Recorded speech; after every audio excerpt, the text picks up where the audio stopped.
Bonjour, merci pour l'invitation et merci d'être venu. Donc, assise primitive. D'abord, je vais vous raconter une expérience qui m'a inspiré mon travail.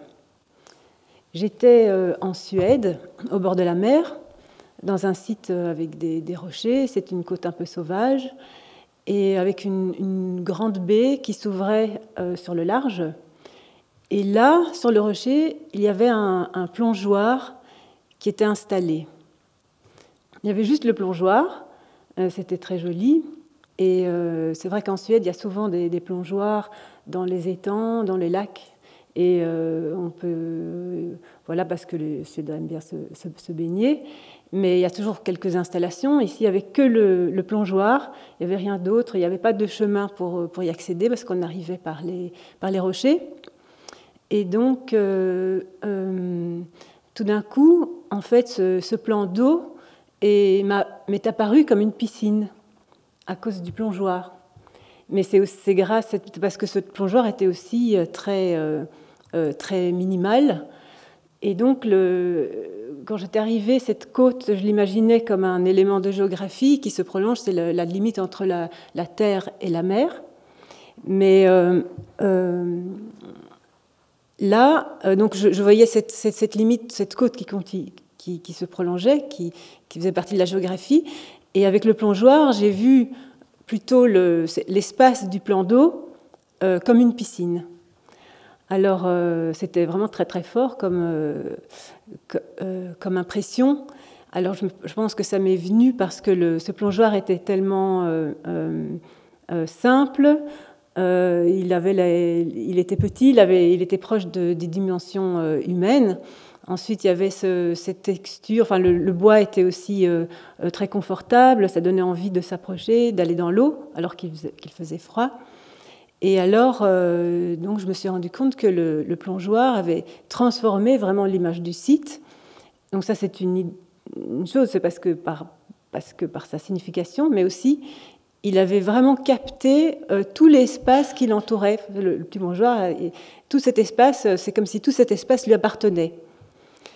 Alors, c'est à partir de ça, de cette idée-là, que c'est ce qui m'a inspiré en fait le travail que j'ai fait jusque-là. Et donc, dans mes projets de mobilier ou de belvédère ou même de bâtiments dans un site, il y a deux étapes qui sont très importantes pour moi. C'est l'installation dans le site, et donc l'ancrage à grande échelle, en imaginant vraiment un paysage très grand, un site géographique. Et ensuite, à l'autre bout, c'est la mesure qu'on retrouve dans l'architecture, et donc c'est la reproduction de la mesure liée au corps humain dans l'architecture. Donc ça, c'est les deux étapes que je trouve importantes et que j'essaye de rapprocher, parce que par l'architecture, je voudrais synthétiser la rencontre entre trois échelles. L'échelle du site, alors dans cet exemple, c'est la baie, c'est la mer. Le lieu, ici, c'est le plongeoir avec le petit ponton. Il y a un espace entre les deux, donc ça fabrique un lieu. Et ensuite, la dimension du corps. Donc là, je vais présenter trois projets, les premiers projets, pour vous montrer l'évolution de ma pratique et aussi pour vous montrer les outils graphiques que j'ai progressivement développés pour mener cette réflexion à plus grande échelle. Alors d'abord, sur l'île Seguin, le banc. Voilà, donc j'ai commencé avec un banc.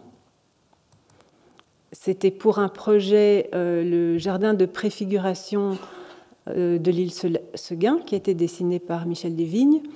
Et dans ce projet, j'avais la commande de dessiner le mobilier. Donc j'ai conçu des bancs.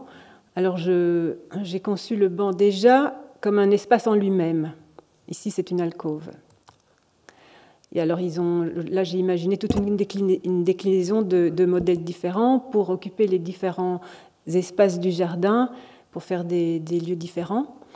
Et le design a aussi été conditionné par le découpage des planches, des panneaux de coffrage donc, qui ont été découpés pour ne pas avoir de chute. Ça a conditionné aussi les proportions du banc. Voilà, donc les bancs sont assemblés entre eux pour pouvoir délimiter des espaces. Ils sont construits en planches juxtaposées, vissées, très simplement, avec ce bois de coffrage qui est une mélamine jaune, donc pour avoir la couleur très, très présente. Et donc sur l'île, donc ce sont les bancs qui créent une structure dans le jardin dont les végétaux n'ont pas encore tout à fait poussé. Donc c'est des grandes lignes de bancs le long des allées. Les bancs avec dossier pour s'adosser avec la vue sur les collines de Meudon. Donc c'est une manière d'orienter l'espace. Et puis des espaces, des lieux un peu plus denses avec les bancs. Ensuite, dans le jardin des étangs Gobert, c'est une pièce de mobilier. Donc là, dans le jardin, le banc est une pièce de mobilier. Il y a un banc unique qui se referme et qui fabrique une pièce. Ce projet donc, a été fait dans les étangs Gobert, qui était un ancien bassin de rétention. C'est à Versailles. Il est resté longtemps à l'abandon, donc les arbres se sont développés. Ici, Michel Desvignes a fait un jardin en sculptant des bosquets dans ce jardin, dans ce bois pour en faire un jardin. Et moi, j'avais la commande du mobilier. Donc, par rapport à ce plan des bosquets, j'ai pris l'empreinte d'un des bosquets au centre. Ensuite, j'ai enlevé les arbres et j'y ai fait un banc et une clairière. Voilà ce banc qui est une forme fermée. Donc le banc a un intérieur et un extérieur. Il a un extérieur surtout parce qu'avec ces formes sinueuses qui s'articulent avec les bosquets, il forme aussi des espaces de part et d'autre. Le profil de chaque pièce reproduit donc cette orientation intérieur-extérieur avec une pente douce vers l'intérieur. Chaque pièce est différente pour avoir des espaces différents avec des formes différentes. Et voilà, ça c'est une pièce du banc qui est justement un élément à l'échelle humaine. Et comme pour le banc en alcôve, rien que la première pièce est aussi un espace en lui-même. Alors ces pièces ont été faites en béton préfabriqué, avec 2 moules pour toutes les pièces, parce que le profil reste toujours identique. Et alors on a fait varier les bords en fonction de l'orientation et de la dimension. Dans des coffrages très lisses pour avoir une surface très très lisse et soyeuse, parce que la texture est très importante. Voilà, donc le banc avec sa couleur blanche éclaire le centre du jardin comme une clairière, et il joue avec la texture des arbres, des bouleaux, et donc il cohabite avec les bosquets pour faire des espaces à l'intérieur et à l'extérieur. Tout le monde est sur le même banc, et il organise des vis-à-vis entre les personnes. Alors c'est une surface très lisse pour s'installer dans l'herbe. C'est un élément très artificiel pour inviter les personnes à utiliser la pelouse. Et c'est aussi donc c'est un espace de cheminement et un lien entre les différentes personnes qui n'ont pas besoin d'être ensemble, mais qui se voient et qui sont dans le même espace. Et voilà les dimensions ergonomiques qui correspondent à différents types d'usages. Sur la pointe de la presqu'île de Caen, c'est un projet d'espace public. Donc ça, c'était l'aménagement de la pointe de la presqu'île au moment de la construction de la bibliothèque par OME. Ici, donc, on a répondu, donc j'ai répondu avec Michel Desvignes, paysagiste, dans cette commande, enfin dans cette, oui, donc j'avais défini ma mission comme dessiner du mobilier en créant des lieux dans l'espace public. Donc là, donc ça c'est l'île avant les travaux. Et j'ai à ce moment-là d'abord imaginé pour pouvoir installer ces lieux, c'est d'organiser l'espace sur l'île. Alors en regardant quelles étaient les qualités spécifiques des différents lieux, il y a cette vue lointaine et traversante depuis le centre de l'île. Il y a la relation avec le canal, la relation avec la rivière, mais surtout par rapport à cette bibliothèque qui était en construction, le bâtiment est un bâtiment qui est organisé traversant au niveau de la bibliothèque, mais aussi au rez-de-chaussée, il y a un passage pour aller du quai vers la pelouse. Et ça, c'est un élément que j'ai trouvé très important pour l'aménagement du site. Donc à ce moment-là, j'ai proposé différents lieux avec différentes installations.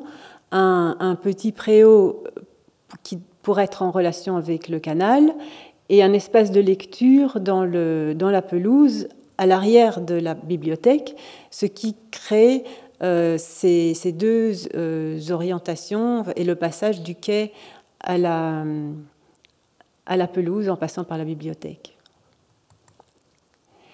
Et c'est là que j'ai commencé à faire ces diagrammes qui sont des schémas très très simples et qui montrent des genres d'ossature. Alors, ce qui a été imaginé, donc là, la manière dont j'ai voulu traiter cet espace, c'est...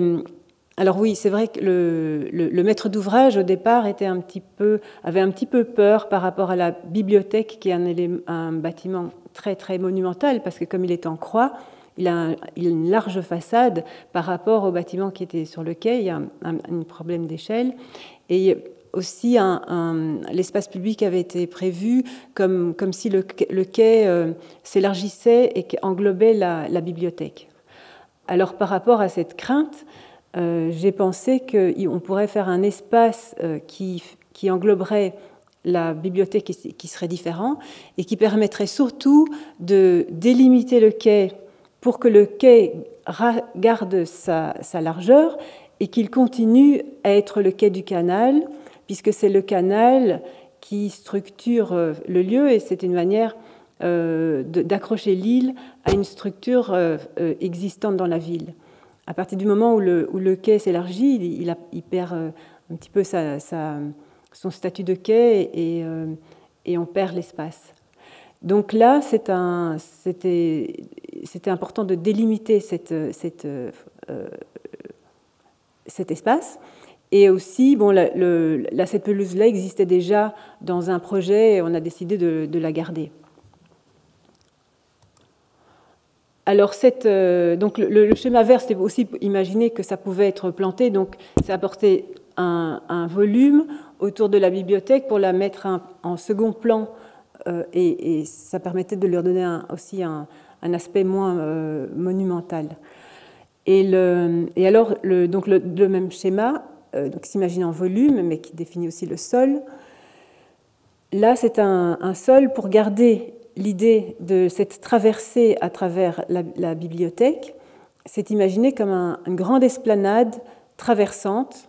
Toute l'esplanade est traversante Et c'est un petit peu comme un chemin très très large. Donc voilà, c'est une typologie un petit peu originale qui permet de mettre en évidence la relation du quai avec la pelouse. Alors c'est après avoir défini ces espaces-là, je pouvais imaginer d'installer des lieux en imaginant aussi des installations comme sur le quai un préau et dans la pelouse un grand banc pour faire le banc de lecture. Et ensuite, ces deux bâtiments bâtiments et installations, je vais vous les décrire.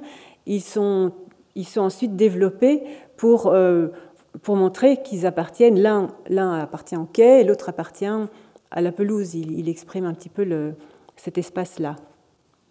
Alors pour le préau, qui est devenu progressivement dans le projet, le programme a changé, c'est devenu un club de kayak, parce qu'il y avait déjà un club de kayak sur place, et bien il fallait le remplacer. Donc ça a commencé en commençant par le sol, avec une forêt de poteaux, avoir un espace très fluide entre le quai et la pelouse. Alors, pour construire un bâtiment avec une trame définie par ces poteaux. C'est un bâtiment qui est rayonnant et donc qui s'ouvre dans toutes les directions et avec une coursive périphérique parce que la toiture est débordante. Voilà le club de kayak sur le quai. La toiture, c'était un petit peu ce qui restait du préau. Donc la toiture sur le quai, c'est un espace public, ça définit l'espace public. On peut s'asseoir sur les bancs et dessous, ça abrite le club de kayak qui est un club nautique voilà, pour les usagers.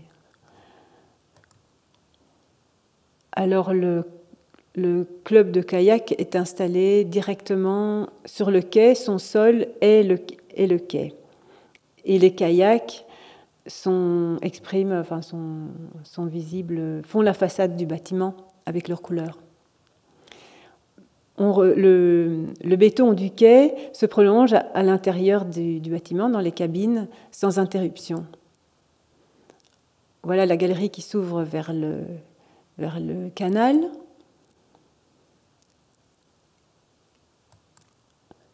Les kayaks et les vues, les bâtiments qui sont tours cadrés par cette structure à l'intérieur. Et depuis l'extérieur, ce bâtiment, depuis la ville, on voit le bâtiment en vis-à-vis, et c'est une sorte de mise en scène de la vie sur le quai, avec les kayaks multicolores, les enfants, et puis les bateaux qui quittent le bâtiment aussi, et qui quittent le bâtiment aussi parce qu'ils quittent la façade en fait, et voilà, et qui se promènent sur l'eau. Et là, on sent aussi comme avec le plongeoir, la relation qu'on a avec l'eau et les kayaks qui ont quitté le bâtiment et pour se promener sur l'eau, et tout cet espace est relié au bâtiment. Alors l'autre installation, c'est un banc qui est conçu en deux parties. Ça, c'est un banc plus petit, avec un dossier, avec un espace au centre et aussi une surface à l'extérieur. Donc il a double exposition. Et il est mis à côté d'un autre banc qui est un grand cercle, comme le banc de Versailles. C'est juste une assise, puis avec une petite surface pour les pieds. Mais là, ce qui est intéressant, c'est la relation des deux formes, entre les deux bancs entre eux, parce qu'il y a un vis-à-vis, et parce que ça crée cet espace entre les deux qui est comme un chemin.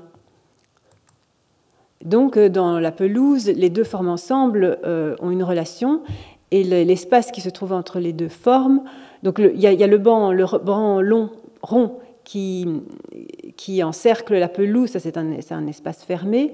Mais par contre, le chemin qu'on trouve entre les deux bancs, c'est en fait l'espace de la pelouse. Donc c'est une manière de faire appartenir toute cette pelouse aussi au banc.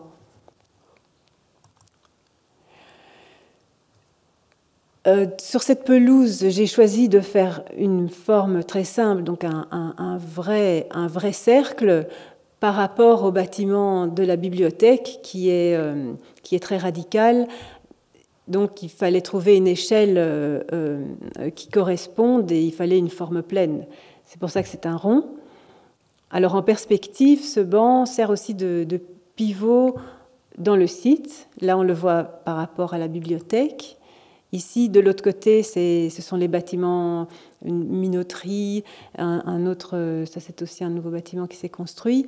Et à la place de la minoterie, bientôt, il va y avoir des nouveaux bâtiments qui vont se construire. Et voilà la vue par rapport à la ville. Donc depuis le banc, on a une vision panoramique de tous les bâtiments qui sont sur place et les bâtiments à venir.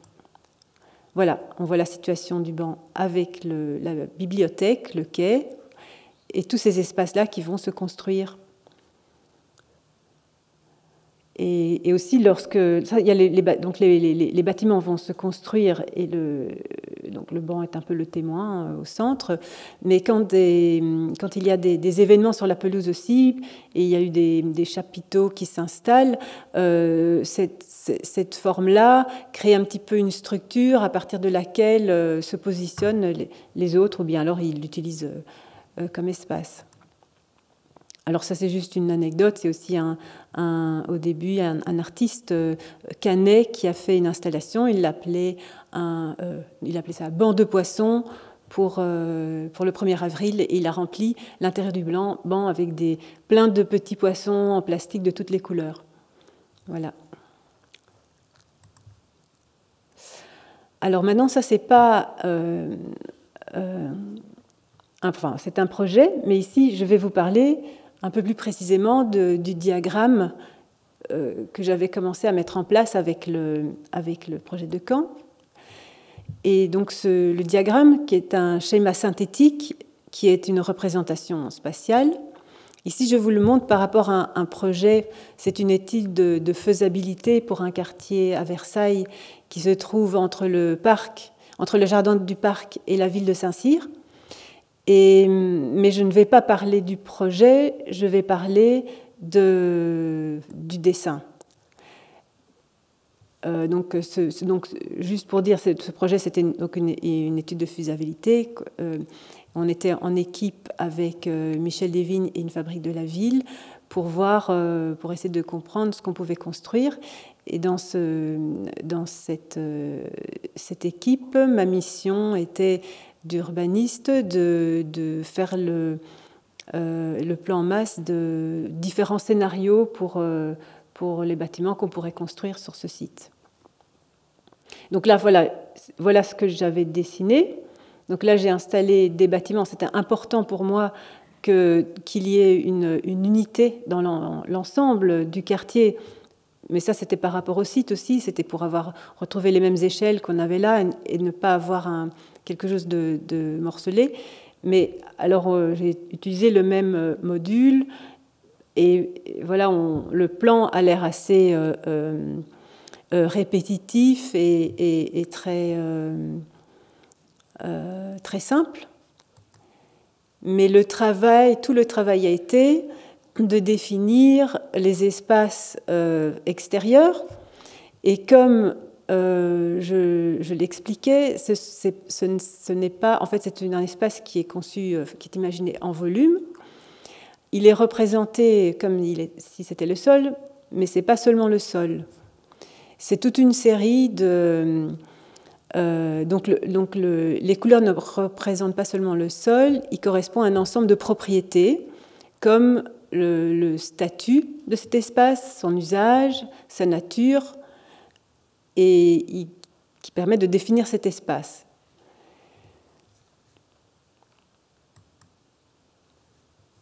Et voilà, c'est ce que j'appelle les bases topologiques d'un projet d'architecture qui définit des proportions, orientations et la relation entre les choses.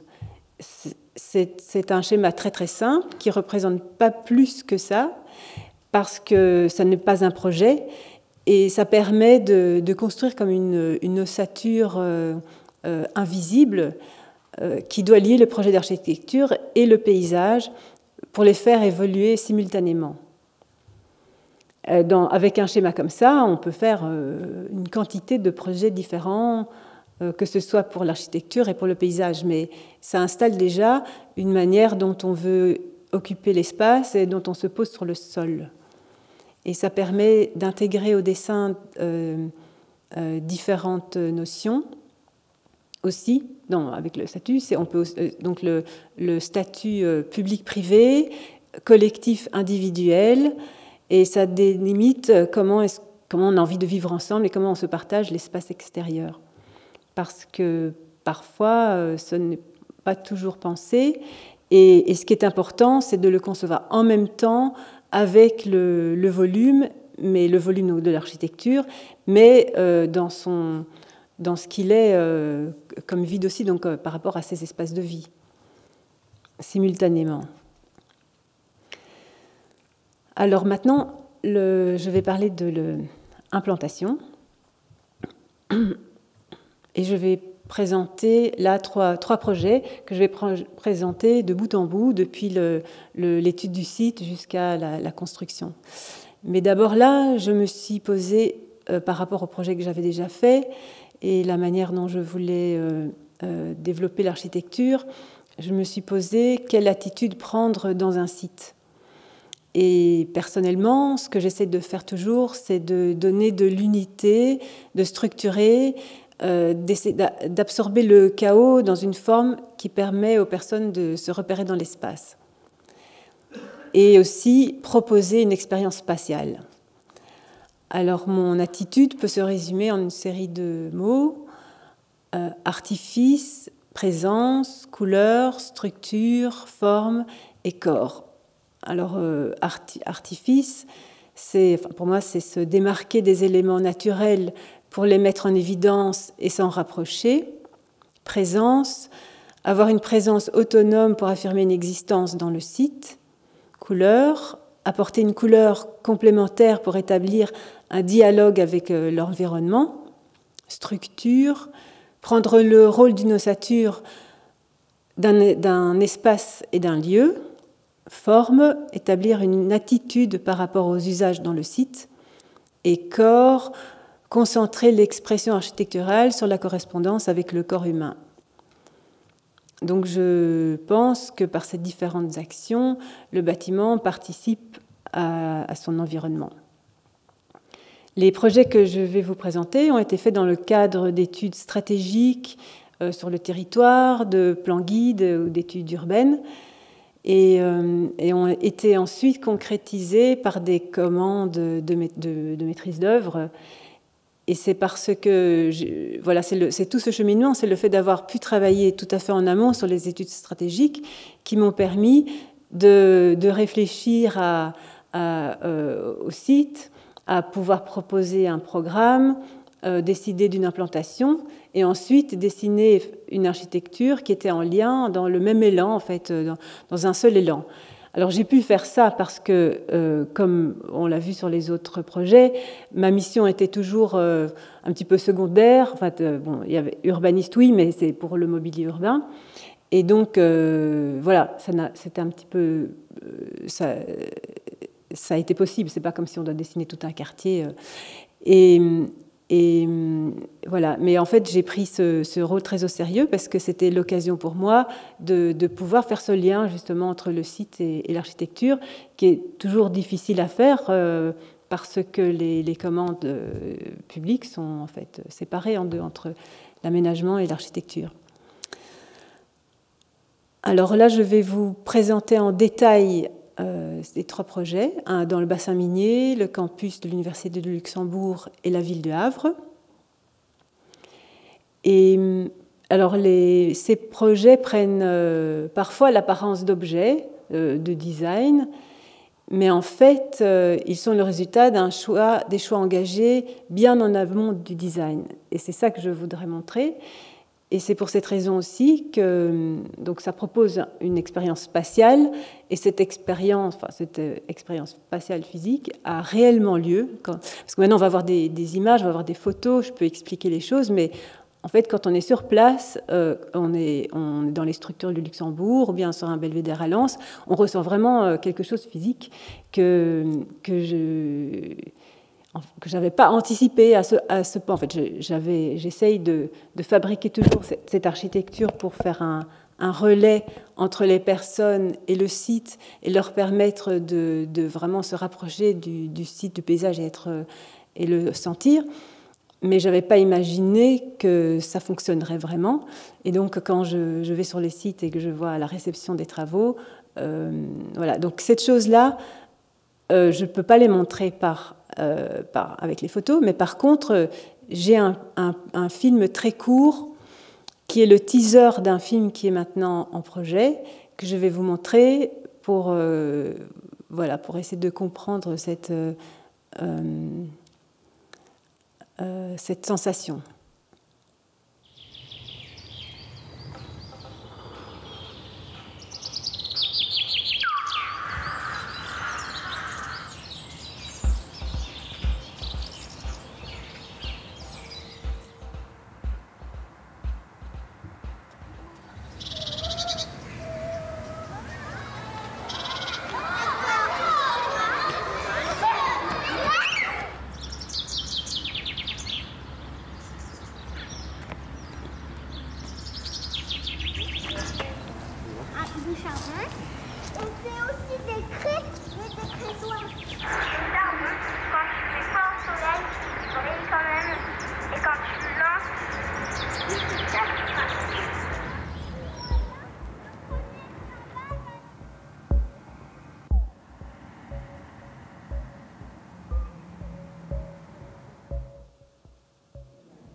Voilà, c'est un film que prépare Karine Dana. Donc je vais parler de ce belvédère dans le bassin minier. C'est un belvédère qui se trouve dans le parc de la Glissoire à Avion. D'abord, je décris très vite l'objet, justement, et puis après, j'expliquerai comment toute l'étude qui a été faite en amont. Donc ici, ce belvédère a été construit là sur le terril, d'abord pour prendre un peu de hauteur et se détacher du sol,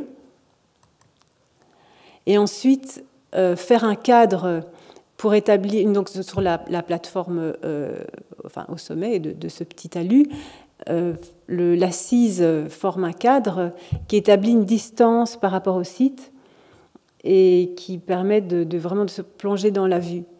Et ce qui s'est produit à cet endroit-là, et c'était le genre d'expérience que je voudrais expliquer, c'est qu'avant, donc sur ce site, sur ce terril arasé, parce qu'il y a certains terrils dans le bassin minier qui ont encore la forme d'origine, mais ça c'est un terril qui a été arasé, et donc il est plat. Il y avait une petite butte, voilà. Et quand on montait sur la butte, on voyait la vue, mais c'était un petit peu informel. Et donc, pour construire ce belvédère, j'ai décidé de reprendre cette butte et puis de construire cette ossature autour pour que ce soit un peu plus pérenne et pour lui donner une forme. Et puis avec des escaliers pour que ce soit praticable pour les personnes. Et le jour où ça a été construit et que je me suis retrouvée là, ce qui s'est produit, le maître d'ouvrage aussi, lui, il était toujours un petit peu sceptique par rapport au projet, mais ce jour-là, il a vraiment compris et il m'a fait beaucoup de compliments. Eh bien, le fait qu'il y ait ce banc et ce cadre, ça a donné un tout autre statut au paysage. C'est-à-dire que cette vue qu'on voyait depuis le tas, en fait, on était dans le site et on montait sur le tas et puis on voyait le site, le paysage comme la continuité du sol. Et là, avec le cadre, on se détache et c'est comme être à l'intérieur du tableau inversé et tout le paysage est devenu comme un tableau et on le voit avec un autre regard et il devient beaucoup plus précieux et beaucoup plus beau et surtout ça permet aux gens de se dire qu'il faut le regarder. Et voilà, donc c'est à l'intérieur de ce cercle, il y a ce cadre et donc on est vraiment tout à fait happé par la vue qui prend une autre dimension. Et aussi, ce cercle encercle la matière du talus qui est les agrégats du terri. Et le fait de les entourer comme ça les met en valeur, ça les met en évidence. Et ça permet de bien voir cette matière et de se rappeler que finalement c'est tout un travail des personnes qui l'ont sorti de terre. Et voilà, c'est un petit peu comme une manière de mettre cette chose en valeur. Donc voilà, on voit bien que le belvédère, c'est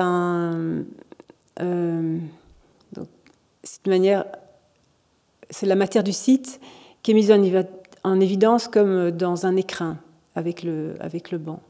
C'est comme pour le paysage, pour le mettre en valeur, ça met aussi en évidence cette matière.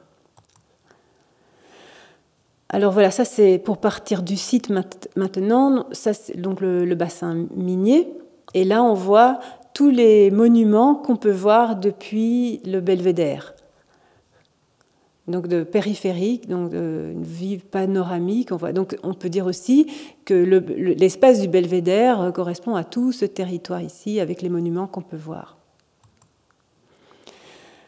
Pour commencer cette étude, ce plan guide, on a sillonné le territoire, visité un peu tous les sites, et la campagne dans le bassin minier est vraiment très très très belle. Ce sont une campagne très intacte parce qu'elle n'est pas beaucoup utilisée en fait, avec des restes de terris.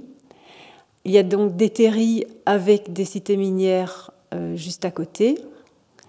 Il y a aussi des bâtiments, un bâti qui est très intéressant. Bon là, c'est pas le plus intéressant, mais il y a plein de typologies différentes. Par contre, le territoire en lui-même, quand on se déplace, le territoire est tout à fait illisible et incompréhensible. Il y a des orientations vraiment très, très étranges, des croisements de rues qui n'ont aucun sens. Et donc, en fait, dans cette étude-là, moi, j'avais une mission de signalétique pour la signalétique. Et voilà, donc il a fallu que je comprenne comment prendre le sujet parce que finalement, le territoire est très, très, très complexe. Donc, j'ai essayé d'analyser ce territoire. Alors, j'ai regardé les structures avant la période industrielle. La structure, c'était plein de petits bourgs-centres éparpillés avec un réseau de routes qui les reliaient les unes entre les autres. Ensuite, avec l'exploitation minière, il y a une autre structure qui s'est fabriquée. Et donc, cette structure dont la logique n'a rien à voir avec la géographie, puisque c'était par rapport à ce qu'on trouvait dans le sol, c'est construite de manière tout à fait autonome, avec aussi des structures linéaires comme des cavaliers qui sont des petites digues qui relient les lieux entre eux, et les cités minières qu'on ne voit pas sur ce plan, qui sont chaque fois liées au terril et qui n'ont rien à voir non plus avec les villages. Et donc ces deux trames aujourd'hui coexistent avec des croisements tout à fait incongrus et un paysage vraiment, vraiment complexe depuis les rues, depuis les routes quand on circule. Mais par contre, quand on circule par les voies rapides ou les autoroutes, on a toujours des très beaux points de vue sur les terrils. Et alors, je pense que c'est parce que quand on regarde ces formes, l'échelle de ces voies rapides sont plus harmonieuses par rapport à ces structures industrielles. Donc, je me suis dit que c'était une manière, c'est par ces voies rapides-là qu'il fallait approcher le sujet. Alors, je resitue un petit peu cette étude. Donc ça, c'est une étude, un plan guide. Michel Lévigne avait proposé un projet de chaîne de parcs. Il existe donc des terrils, il existe la chaîne des terrils, et il a imaginé associer à ces terrils des parcs pour pouvoir développer un petit peu le territoire, et ensuite aussi créer une boucle, c'est pour ça que c'est une chaîne, une boucle entre tous ces parcs. Et dans ce projet-là, moi j'avais cette mission de signalétique, donc il fallait se poser la question comment rendre tout ça visible et compréhensible. Donc je suis partie de l'idée des autoroutes et je me suis dit que la manière d'approcher ces lieux devait être par ces voies rapides et ensuite trouver un point d'entrée dans les sites, donc c'est le point qui est en rouge, avec un parking assez proche, puisqu'on se déplace en voiture, assez proche du parc. Et dans ces parkings, installer toute la signalétique dont les personnes ont besoin, pour surtout ne pas ensuite la retrouver dans la campagne, parce que la campagne est tellement belle, c'est assez rare de trouver des sites aussi intacts. Donc concentrer tous les objets de signalétique dans les parkings, et ensuite, les points verts, c'était ça, cette idée de belvédère, c'est de tout de suite, avec le chemin le plus court depuis le parking, installer un belvédère depuis lequel on aurait une expérience physique du lieu, sans explication, mais qu'on puisse... il fallait, pour chacun des sites, trouver le lieu stratégique depuis lequel on pouvait comprendre où on est, comprendre ce territoire. Donc parfois c'est sur un terril, parfois c'était sur un pont. En fait, là j'avais fait des propositions pour les différents sites. Mais l'idée c'était de passer de ces explications sur des panneaux à cette expérience physique. Alors, donc l'approche que je vous ai montrée, c'est aussi pour les visiteurs, hein, parce que les personnes qui habitent par l'autoroute ou les touristes, mais c'est aussi pour les gens qui habitent sur place. Mais après, de manière locale, mais ça je ne développe pas, il y avait une autre réflexion où finalement dans ces ronds jaunes, il y avait un autre type d'approche plus locale par rapport aux villages qui existent pour rejoindre ces lieux. Alors ensuite, donc voilà, on voit sur ce plan, on voit donc les terris, on voit le parc, on voit le chemin qui est la boucle, on voit l'autoroute, et ensuite, ça c'est le parking qui est le plus proche possible, et ensuite le vert, c'est le belvédère qui est très proche, donc on le rejoint tout de suite. Donc après cette étude de plan guide, on avait été retenu pour la maîtrise d'œuvre de 2 sites. Et donc là, moi, j'étais chargée de réaliser ces belvédères dont j'avais fait le programme. Le premier site, c'est la base 11-19 à Lens, à Los Angeles. C'est deux terris encore avec leur forme d'origine. Aujourd'hui, on peut accéder ici jusqu'à cette hauteur-là par une route, mais les personnes voulaient qu'on accède au sommet.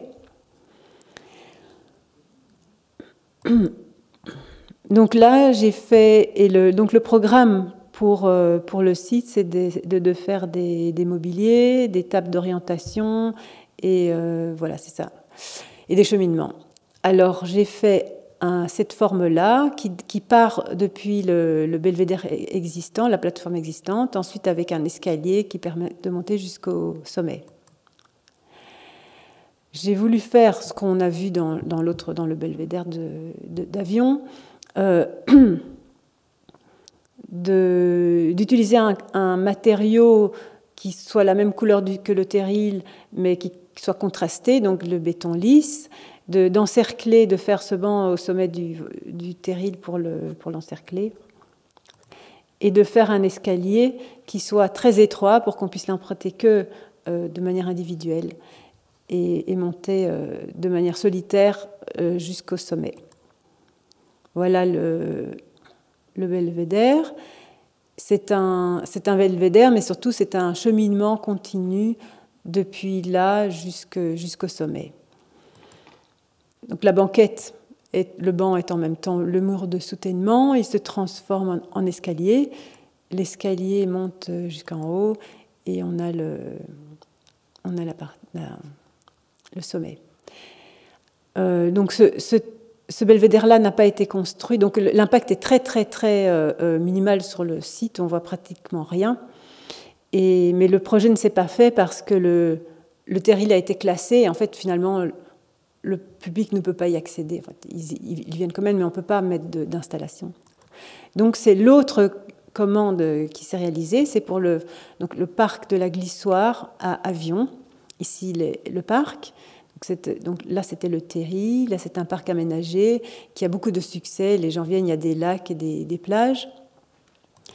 Le Terri a été arasé, donc on a ce grand plateau, et sur le Terri, j'ai souhaité donc installer ce belvédère pour reproduire un peu un sommet, pour utiliser aussi la même idée que sur l'autre terril, pour avoir une sorte d'unité dans ces belvédères. Alors l'idée c'était comme j'avais dit, de se soulever du sol pour avoir cette vue sans les premiers plans.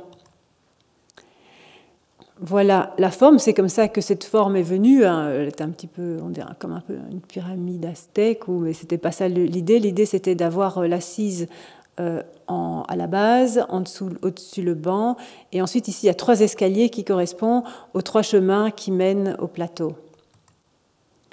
Voilà la forme sur la base. C'est un lieu qui n'était pas très très utilisé parce que les personnes étaient surtout dans le parc.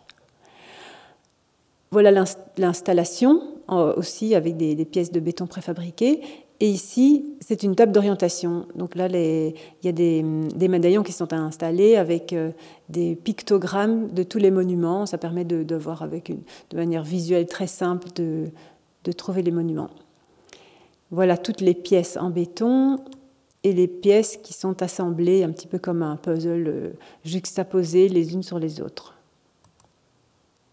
Et voilà, vous l'avez vu dans le film, on voit l'assise avec les bancs, les médaillons avec les pictogrammes orientés chaque fois vers les monuments.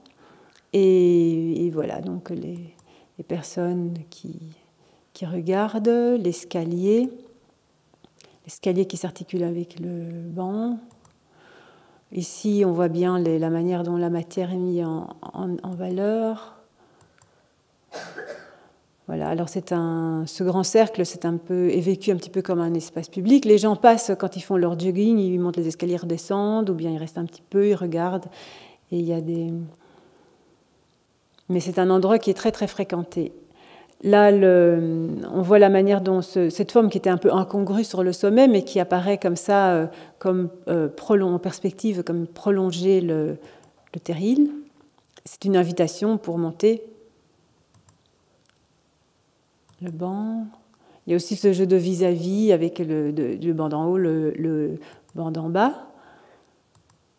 Et voilà, on voit comme le paysage est vraiment un tableau. Les personnes sont installées là, ils font vraiment partie de ce tableau. Ils ont l'impression d'être vraiment dedans. Alors, selon les points de vue, on le voit plus ou moins. Et voilà. Alors le prochain projet, c'est une structure belvédère dans le campus de l'Université du Luxembourg à Esch-sur-Alzette. Donc le site, c'est un campus et un site industriel. Alors le jardin d'hiver est un belvédère construit sur le campus de l'Université du Luxembourg, sur le plateau des Hauts-Fourneaux à Esch-sur-Alzette, qui est un ancien site industriel. C'est le maître d'ouvrage a imaginé construire l'Université du Luxembourg dans un site industriel. C'était très intelligent parce il y avait 2 budgets et ils avaient 2 sites à rénover. Enfin, il y avait un site à créer, c'était une université, et un site à rénover, c'était ce site sidérurgique qui avait fermé. Et en fait, il a eu l'idée de faire l'université dans le site sidérurgique pour utiliser ces 2 budgets, puis pour créer un lieu tout à fait particulier. Donc, autour de ces hauts fourneaux ont été construits tous les bâtiments de l'université, Et là, donc c'est de nouveau Michel Levine qui a fait les espaces publics au sol avec toute une série de bassins. Et alors, il y a donc l'idée d'une structure dans cet espace était à l'origine pour préfigurer les futurs bâtiments.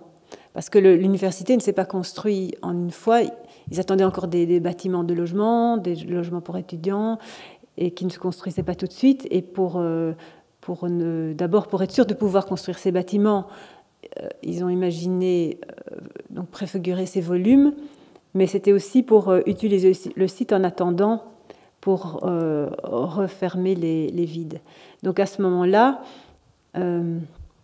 pour cette structure, j'ai proposé, parce que donc, dans cette structure aussi devaient être installés tous les arbres, j'ai pensé qu'il fallait qu'il y ait une autre fonction aussi, qui est une fonction d'espace public. Et donc j'ai imaginé la structure plutôt avec une épaisseur et construire tout un cheminement à l'intérieur qui mènerait jusqu'au sommet pour rendre cet espace aussi comme un belvédère et l'utiliser avec des alcôves tout le long du cheminement. Alors ensuite, j'ai implanté ces éléments de telle sorte à d'abord occuper ces espaces vacants et bien cadrer le campus avec les alignements des bâtiments. On le verra en plan. Voilà, donc en fait, il y avait vraiment une quantité de structures qui étaient prévues, tout ça. Celles qui ont été construites, c'est celle-ci et celle-ci. Il y en a deux. Et là, on voit comme elle refabrique la façade du site, de ce site, voilà, pour que les espaces, les vides ne soient pas trop ouverts. Voilà le site industriel. Donc il y avait les hauts fourneaux et puis il y avait aussi j'appelle ça un highway, c'est une espèce de passerelle, un pont en béton qui reliait tous les socles des hauts fourneaux entre eux. Et donc il y avait la hauteur des socles, les socles en béton, et les hauts fourneaux étaient posés sur ces socles. Donc c'était comme une seconde hauteur du sol. Il y avait le sol, et puis il y avait ce second sol qui correspondait à toutes ces connexions entre les socles. Alors voilà la structure telle que je l'ai construite. Et donc là, j'ai choisi contrairement au maître d'ouvrage qui voulait que ces structures soient noires comme les éléments, j'ai voulu vraiment me démarquer des vestiges industriels pour voir qu'on voit vraiment la différence, et surtout pour associer cette structure au ciel plutôt que de l'associer au sol. Voilà, l'idée de la structure, c'est d'avoir une structure vraiment très très légère, parce que le but est surtout de supporter un plancher qui chemine jusqu'en haut et qui représente le sol en étage. Voilà, le sol en étage qui monte en 3 dimensions et qui est un espace public en étage en 3 dimensions. Donc les planchers du belvédère sont en béton parce que c'est le sol qui monte jusqu'à cette hauteur qui correspond, finalement cette hauteur-là de 10 mètres, qui correspond au socle, au volume des socles du haut fourneau. Donc tout ce volume du belvédère, on peut bien imaginer que c'est le sol, même s'il monte dans la structure, parce qu'en fait, en volume, c'est comme le socle sur lequel est posé les hauts fourneaux. Voilà, alors ensuite, je me suis posé la question de la construction de cette structure. Il devait y avoir plein de structures dans le site, donc j'ai imaginé comme un module. Le module autostable en métal contreventé, donc il y a une forme. Cette forme, chaque fois, est positionnée à différents endroits dans le site. Et donc la forme est orientée. C'est pas juste un cube, un carré, mais elle est ouverte dans une direction. Ça permet de s'en servir pour orienter l'espace à l'endroit où on l'implante sur le site, l'occuper de manière différente selon les lieux.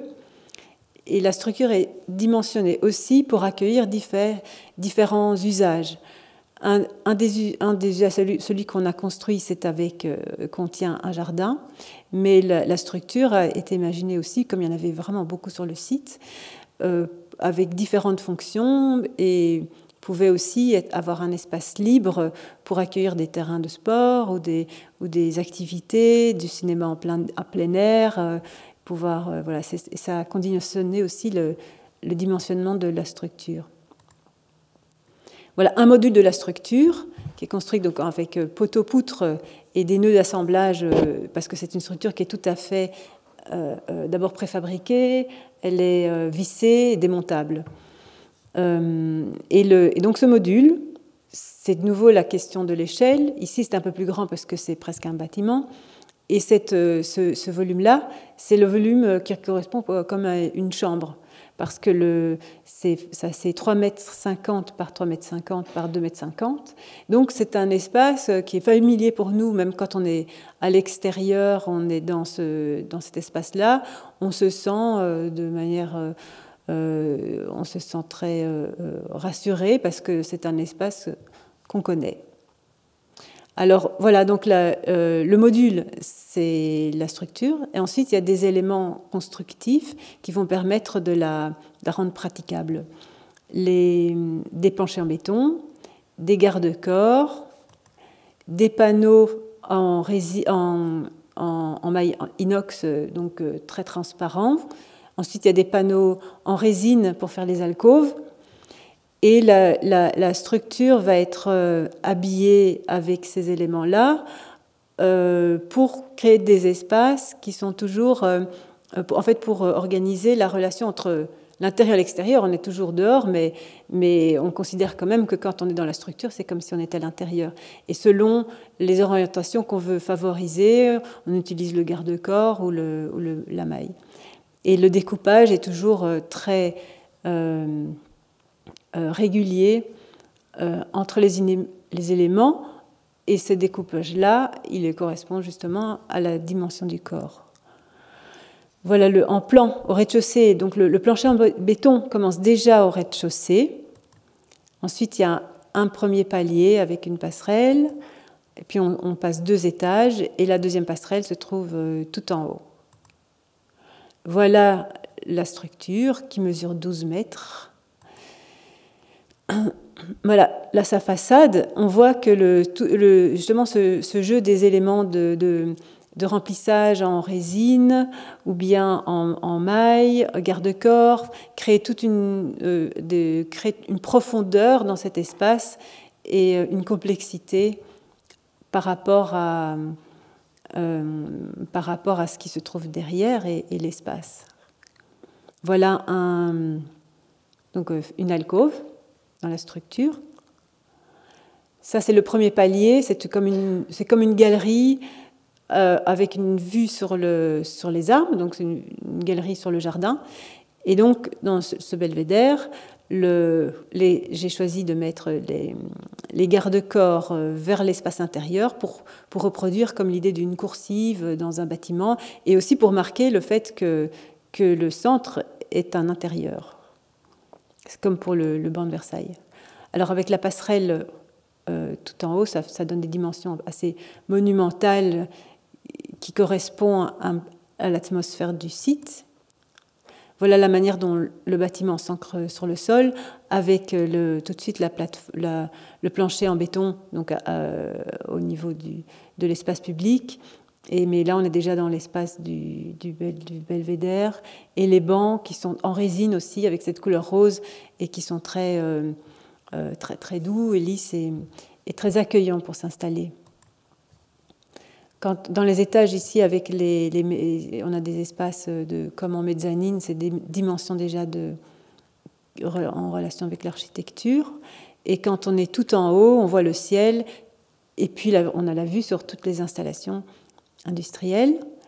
Voilà la construction, c'est le nœud d'assemblage entre les poutres et les poteaux qui sont, au départ on avait pensé le faire avec un capot pour refermer, puis finalement on l'a laissé comme ça, c'était plus facile, et en fait c'est plus joli, et voilà, donc tout est démontable. La structure à l'extérieur, alors que le plancher est en béton, il a une épaisseur, elle semble quand même légère, parce que pour construire cette structure, j'ai établi une sorte de hiérarchie entre ces éléments, et donc la structure est vraiment la première, c'est celle qu'on voit, et toutes les autres garde-corps et éléments se retrouvent en second plan. Donc ici, on voit, ça c'est la poutre, ça c'est le poteau. Ensuite, il y a les garde-corps, et après, il y a le plancher qui repose sur les poutres. Et cette petite distance permet d'établir cette hiérarchie et donner la légèreté. Alors, chaque élément, parce qu'il y a beaucoup d'éléments, chaque élément a sa place. Ici, c'est dans l'axe, ou bien c'est dans cet espace-là, ou bien... Alors, on dirait que c'est une structure modulaire standard, mais c'est absolument pas standard parce que avec toutes les situations différentes d'angle et de garde-corps et de toutes ces choses différentes, finalement il y a 4 types de nœuds d'assemblage, il y a 3 types de panneaux, les planchers sont installés une fois dans un sens et dans l'autre. Et c'est ça qui donne aussi la richesse de cette architecture. Et ce sont des éléments qui sont préfabriqués, avec un type d'assemblage qui est très simple et qui permet de fixer tous les éléments à peu près de la même manière. Mais par contre, c'est absolument pas standard parce qu'il y a beaucoup, beaucoup d'éléments. Alors, vu de l'extérieur, donc l'image de ce bâtiment dans le site, on voit ici, comme il apparaît un peu comme un point de repère qu'on voit qui se démarque. Donc voilà le volume, et voilà ici le socle, ces vestiges de socle des hauts fourneaux, et on voit comme ce volume correspond, et aussi le plancher en béton qui correspond à ce volume ici.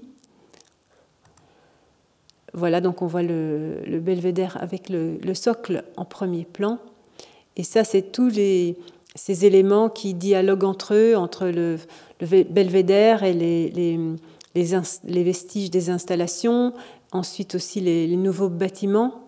Et il y a des correspondances d'échelles et de matières, de couleurs. Ici avec les bassins, les panneaux en résine et les bassins. Alors à l'intérieur aussi, la perspective se prolonge avec la vue comme un tableau. La structure cadre l'espace et en donne une image comme si c'était un tableau. Et franchement, on le ressent vraiment comme ça. Et ça permet de regarder aussi un peu mieux ce qu'il y a autour. Parce que quand on se promène dans le campus et qu'on marche au sol, on regarde le sol, on pense où on va. Et on n'a pas cette vision en volume voilà, du site comme il est construit. Et quand on prend un peu de hauteur, et comme dans le belvédère, d'abord on se sent très, très bien parce qu'on s'extrait un petit peu on est tout à fait au corps du site, mais on s'extrait vraiment de cet espace. Et alors on voit l'espace autrement. Et aussi, voilà, chaque bâtiment aussi prend une autre qualité. Voilà, donc là, c'est ce bâtiment derrière qui rentre vraiment dans cet espace. Le bâtiment propose aussi des contrastes d'échelle très très forts, avec ici le banc. Donc les personnes sont confrontées à la démesure du site, même à travers le bâtiment. Sinon là, on peut s'installer dans une petite alcôve confortable, ou bien cette alcôve-là qui se trouve perchée très, très haut et qui est très accueillante alors qu'on est dans un site assez brutal. Et là, c'est pour voir donc, toute cette transition d'échelle, comme avec le plongeoir où il y avait juste l'échelle humaine et le site. Là, il y a plusieurs étapes. La première étape qui est la dimension du corps qu'on retrouve avec la dimension des planchers et aussi avec le banc. Donc les planchers, c'est comme avec l'idée de tatami. Ensuite, il y a comme je vous avais expliqué, il y a le module qui a la dimension d'une pièce. Ensuite, il y a la hauteur qui correspond à un bâtiment. Donc là, c'est les dimensions de la ville, la rue. Et quand on arrive tout en haut, on a la vue plongeante cadrée sur les coteaux, sur le site, sur le territoire au-delà du site. Et on comprend qu'on se trouve dans un... En fait, c'est la campagne tout autour et on voit où on est installé. Maintenant, c'est l'aménagement du quai de Southampton au Havre, donc ça c'est le ville et site portuaire. La commande était donc c'était pour aménager le quai de Southampton à l'entrée du port. Ce que voulait la ville et le port, parce que la première étude avait été faite par les deux, c'était de faire le lien entre les deux, l'interface entre la ville et le port. Donc là aussi, je vous présente très vite le projet. À cet endroit-là, donc j'ai imaginé de faire des grands portiques qui étaient des paravents et des bancs pour structurer l'espace. Ça, c'est les bancs qui se trouvent au pied des bâtiments, donc du côté de la ville. Ensuite, les portiques sont installés sur le quai et font le lien entre la ville et le port. Et voilà, c'est une manière d'accrocher ensuite le port, d'apporter une échelle humaine et de délimiter des espaces sur le quai.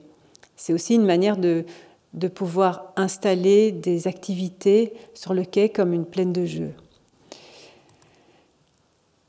Ces portiques n'empêchent pas la vue, d'abord parce qu'ils sont transparents, mais aussi parce qu'ils sont installés perpendiculairement à la ville et donc disparaissent.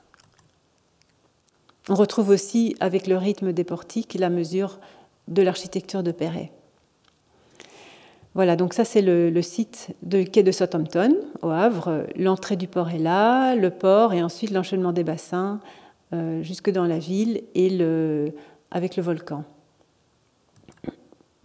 Ça c'est l'état du site avant, donc il y avait la route. Le quai était entièrement occupé par des parkings de caravanes. Il n'y avait qu'un petit passage sur le côté et ce n'était pas un espace praticable. Voilà le projet. Alors la promenade en bord de mer est rythmée donc, par une série de lieux le long du quai. Donc des lignes de paravent délimitent les espaces. Et c'est une nouvelle strate qui reproduit l'architecture à l'échelle humaine. Donc ça, c'est un projet aussi qu'on a fait. Donc Michel Lévigne a dessiné cette forme de pelouse unitaire et ce quai unitaire pour surtout ne pas avoir d'échelle et se trouver ici en lien avec la mer.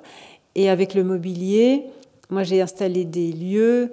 J'ai installé des lieux pour ponctuer cette promenade et créer des espaces.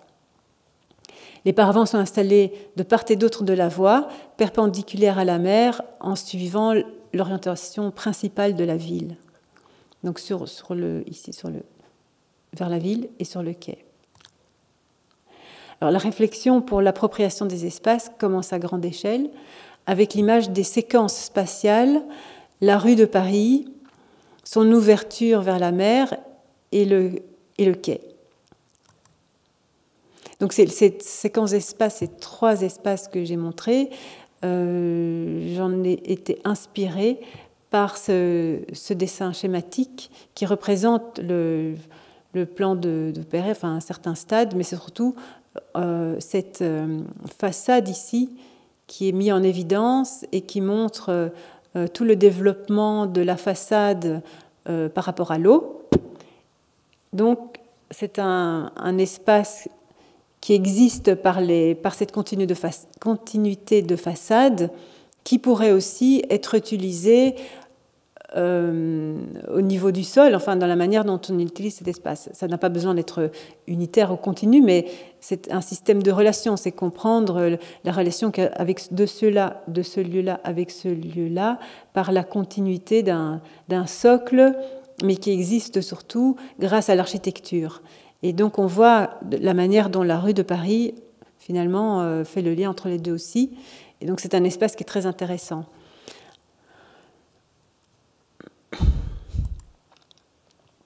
Alors, l'espace urbain de la ville s'avance sur le quai, avec une série d'éléments positionnés sur le quai. On le voit ici, c'est la strate piétonne matérialisée par les colonnades dans la ville de Perret qui pourrait se prolonger sur le quai pour amener la ville sur le quai. Et en s'avançant sur le quai, on traverse ces différentes séquences d'espace. La ville qui est dans la place carrée comme un seuil. Ensuite, il y a le socle et ensuite, il y a le quai.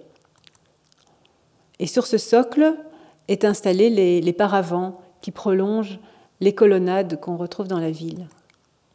Voilà, on voit donc sur ce schéma comment ces paravents sont installés. Ça permet aux terrasses de restaurants de s'installer en face des façades et ces paravents cadrent ces installations et proposent aussi des bancs publics aux personnes. Donc ce sont des petits espaces publics qui engloberaient les terrasses des cafés.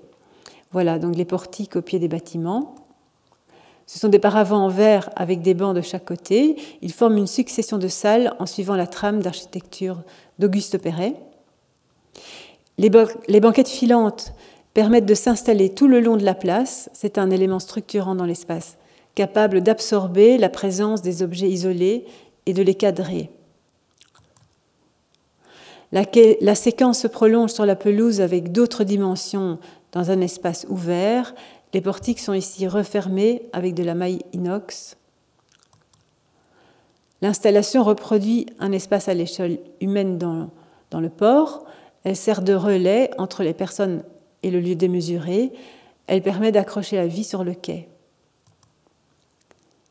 Et de manière très, très, très intime dans un espace assez brutal. Les portiques qui sont ici déclinés en agrès organisent la succession des lieux et d'activités de manière fluide en relation avec l'architecture de la ville. C'est une limite très perméable qui donne l'impression de réunir les espaces plutôt que de les séparer. Les textures et les trames sont précisément dimensionnées pour produire l'effet d'échelle entre la dimension du corps et celle de la ville. Sur le port du quai, des bancs isolés ne font pas plus partie de cet espace urbain. Ils sont en fonte et ressemblent à des objets portuaires. Donc là, c'est une relation directe avec le paysage. À la pointe du quai, face à l'entrée du port, un socle avec des gradins.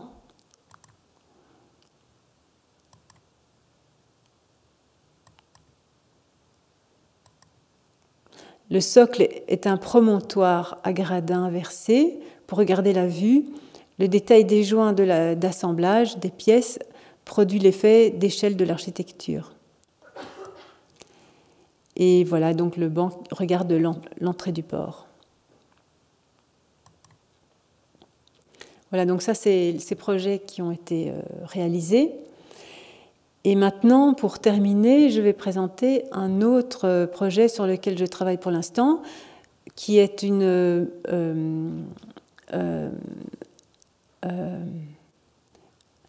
AMO, assistance à maîtrise d'ouvrage, voilà, assistance à maîtrise d'ouvrage pour la ville du Havre, pour réfléchir à l'espace Oscar Niemeyer et notamment l'évolution des usages de cette place.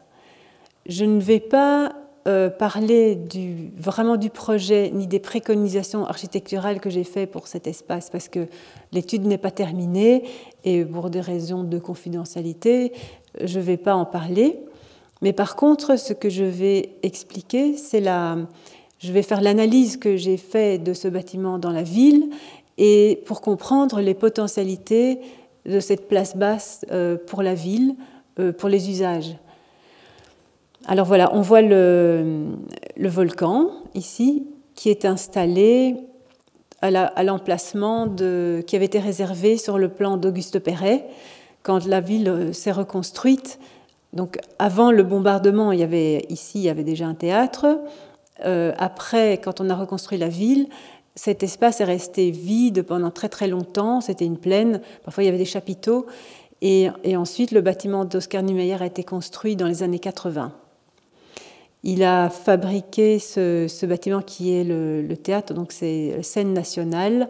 Aujourd'hui, ce bâtiment accueille aussi une bibliothèque, parce qu'il y a eu des travaux et ils ont rajouté une bibliothèque pour qu'il y ait plus de fréquentation.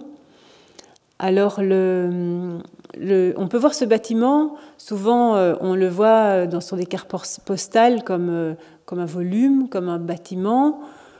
D'ailleurs, les gens l'ont appelé d'abord le pot de yaourt, ce qui est vraiment pas juste par rapport à la qualité vraiment de ce bâtiment.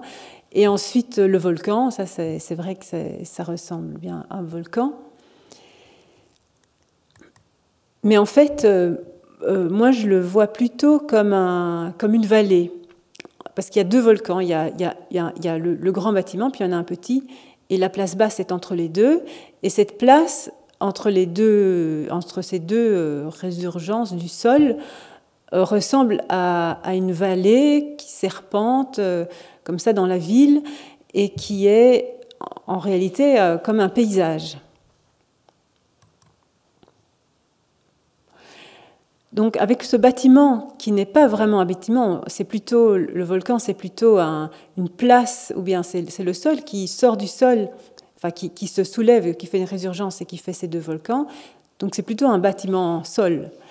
Et la place basse au centre est comme une vallée. On peut imaginer le lit d'une rivière asséchée dans un canyon avec un peu des restes d'eau et puis de la végétation. Et comme dans une formation géographique, dans un canyon où on pourrait ressentir cette sensation d'intérieur même quand on est dehors, c'est ce qu'on sent aussi dans la place basse, c'est-à-dire que le bâtiment est un paysage qui nous fait nous sentir à l'intérieur quand on est à l'extérieur. Et ça, c'est vraiment une propriété très, très subtile et particulière de cette place basse. Et ça donne un espace qui est très protecteur, mais en même temps tout à fait libre. Et c'est par ces propriétés-là qu'on peut aussi imaginer son potentiel. Voilà, donc j'imaginais ça comme une genre de vallée qui accroche la vie un petit peu dans les coins. Et là, c'est vrai qu'il y a souvent des jeunes qui s'installent. C'est bien exposé, c'est à l'abri du vent. Et alors voilà, cette étude, j'étais en équipe aussi avec une historienne, Raphaël Saint-Pierre, qui a fait toutes des recherches iconographiques, historiques, qui ont permis de comprendre beaucoup de choses sur le bâtiment. Et dans les années 80, quand ils ont construit le bâtiment, il y a des photos comme ça des jeunes qui étaient installés exactement à la même place qu'aujourd'hui à cet endroit-là. Alors ici, on voit avec Oscar Niemeyer la présentation de la maquette. Et la manière dont cette maquette est photographiée, on comprend bien que c'est vraiment une vallée et que le bâtiment est un extérieur et que la place basse est la pièce principale de ce bâtiment. Parce que l'intérieur du volcan, c'est un théâtre. Donc c'est une chose qui est abstraite, parce que c'est un lieu pour des choses imaginaires. C'est pour ça aussi que Oscar Niemeyer n'avait pas fait de fenêtre aussi, pour vraiment se couper complètement de l'extérieur. Bon, là, il a été obligé d'en faire, mais normalement, c'était totalement abstrait. Alors pour comprendre le potentiel de cet espace, son potentiel urbain, je l'ai analysé à différentes échelles. Donc à la première échelle, ça c'est l'échelle du bâtiment, comme j'ai expliqué. Pour moi, c'est la pièce principale du bâtiment qui est à l'extérieur. Donc ici, la place est une pièce. Si on regarde à plus grande échelle, et qu'on voit ici la place basse, et qu'on regarde un peu comment sont les îlots, on voit qu'à l'échelle que la place basse, sa dimension existe aussi à l'échelle de l'îlot dans la ville. Donc cet espace-là correspond un peu à ce genre de lieu de copropriété. Ça lui donne encore une autre propriété. Et à plus grande échelle encore, on comprend que la place basse fait partie vraiment de la ville, puisqu'elle fait partie de cet enchaînement de places qui va depuis l'hôtel de ville jusqu'à la mer. Et donc c'est une place qui est à l'échelle de la ville tout entière. Donc j'ai fait ce diagramme pour montrer que la place basse est à l'intersection de la ville, de l'îlot et du bâtiment, et qui a des propriétés très particulières. C'est ce qui va inspirer, et c'est cette qualité-là qui m'a inspiré pour imaginer l'évolution des usages.